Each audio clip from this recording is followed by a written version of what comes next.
Bonjour, bienvenue sur ma chaîne. Aujourd'hui, nous allons parler d'un sujet important sur cette chaîne qui est le surendettement au niveau des immigrants.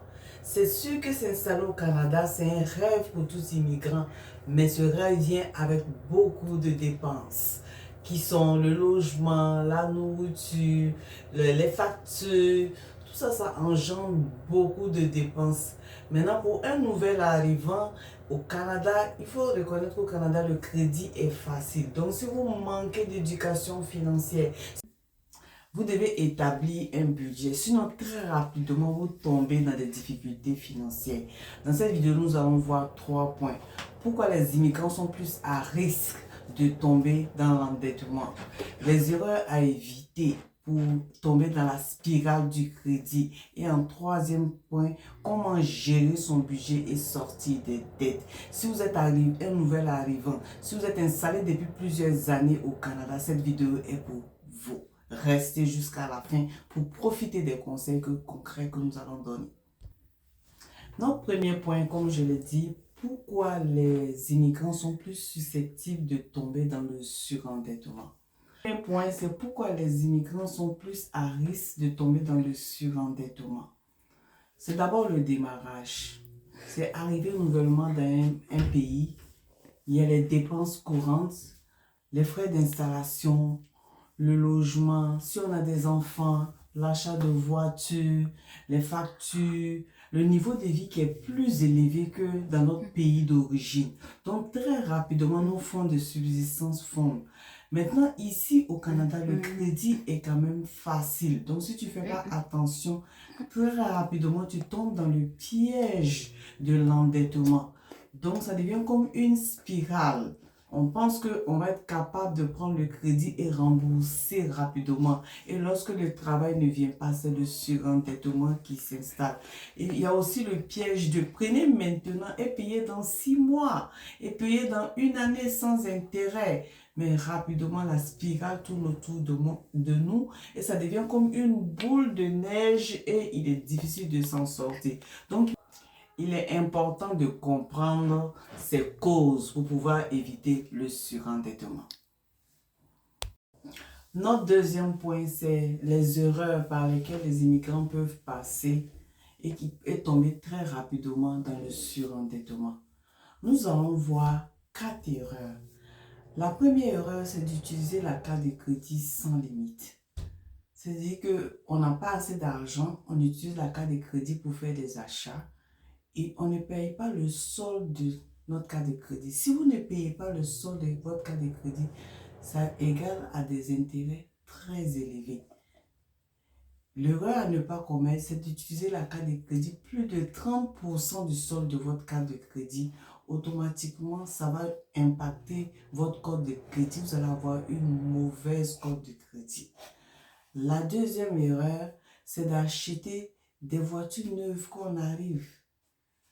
Des voitures chères à des taux d'intérêt élevés à long terme de 7 à 8 ans. Ça nous laisse peu de marge de manœuvre.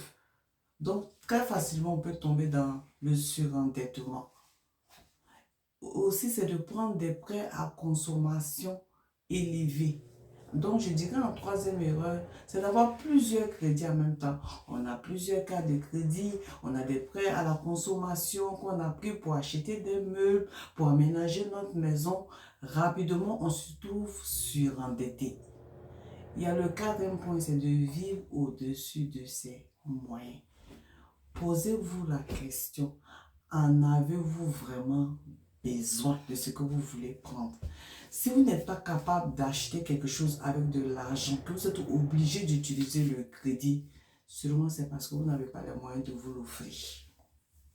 Donc, ne vivez pas au-dessus de vos moyens, vivez en fonction de votre budget et cela va vous permettre d'éviter le surendettement. Notre troisième point, ça va être comment établir son budget et éviter le surendettement. Dans ce point, nous allons établir un budget. Ça veut dire nous savons qu'est-ce que nous avons comme entrée. Nous allons prendre la peine. Si on n'est pas capable de le faire sur Internet pour avoir un fichier Excel bien suivi, on peut prendre des notes. On connaît nos revenus, on connaît nos charges fixes. Ça veut dire que je sais qu'il y a le loyer à payer, il y a l'électricité à payer, il y a le téléphone, il y a l'Internet. Toutes ces charges fixes-là, on prend la peine de les noter. Maintenant, il y a les charges qui ne sont pas fixes.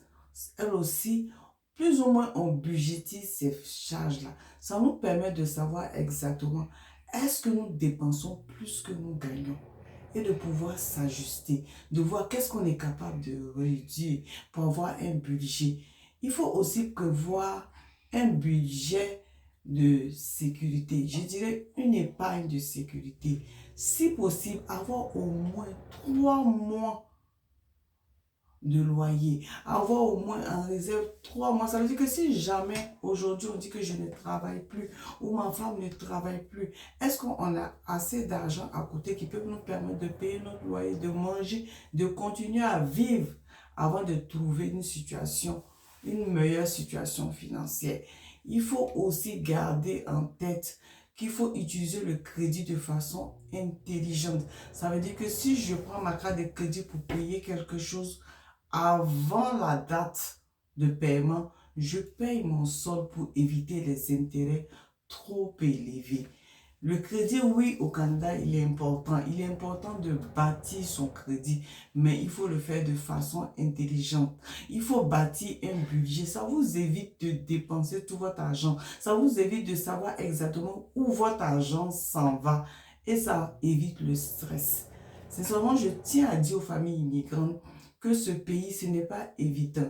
Donc, on va éviter toute situation qui peut amener le stress dans la famille, qui peut amener l'anxiété au niveau du couple et créer des querelles au niveau de la famille. Voici nos 3 points qui ont été résumés. Pourquoi les immigrants sont plus à risque de tomber dans le surendettement, les erreurs qu'il faut éviter pour ne pas tomber dans le surendettement, bâtir un budget et sortir des dettes. Nous avons vu nos 3 points. Que le premier point qui est comment les immigrants sont plus susceptibles de tomber dans le surendettement. Le deuxième point, les erreurs à éviter. Et le troisième point, établir un budget pour faciliter la gestion de vos dépenses. Si vous avez aimé cette vidéo, n'oubliez pas de vous abonner, de liker et de partager. Aujourd'hui, nous avons fait une vidéo courte. Nous allons avoir une deuxième partie. Si vous êtes pour vous expliquer que vous êtes déjà dans le surendettement, qu'est-ce que vous pouvez mettre comme action pour sortir du surendettement? Merci d'avoir suivi cette vidéo et à la prochaine pour la partie 2.